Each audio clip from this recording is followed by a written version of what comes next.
Hi, Seth from Lehman Upfit here. Today in the shop we have this Diesel Gladiator. It has a Clayton 1.5 inch leveling kit. What we're going to be doing to it is taking the springs out, adding 2.5 inch springs, finishing off the control arms, adding new bump stops, rear sway bar end links, the metal cloak rear sway bar end link reinforcement plate, and these Falcon 3.3 adjustable shocks for diesel. Stay tuned for what this looks like after it's done. Time for disassembly.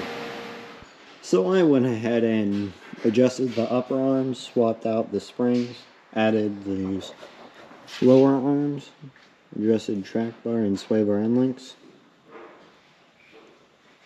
It has these diesel Falcon 3.3 shocks, which is a shorter reservoir, so it misses the coolant tank. Added the front bump stops. Now to work on the rear. So we got this thing over here on the alignment rack and realized I didn't do a video on the rear. We got the rear control arms, track bar, sway bar end links adjusted and installed, the Falcon 3.3s, and these metal cloak sway bar end link tabs installed. So now it's just time to align it. So we just finished up this lift kit on this Diesel Gladiator. Here are the Falcon shocks, 3.3s, upper and lower control arms, springs, sway bar end links,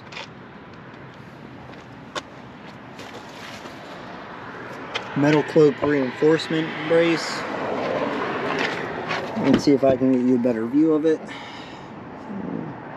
Right there. The reason why we use these reinforcement braces is there's a nutsert on the back of this. It tends to pull out of the frame pretty easily. And previously on this thing, whenever it was last in, we did these Baja Design rear bumper reverse lights, the Method wheels, the BF Goodrich all-terrain 37-inch tires,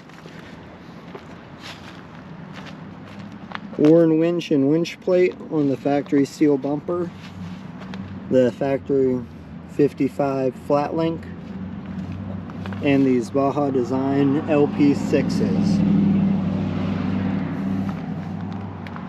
Well, that's a wrap.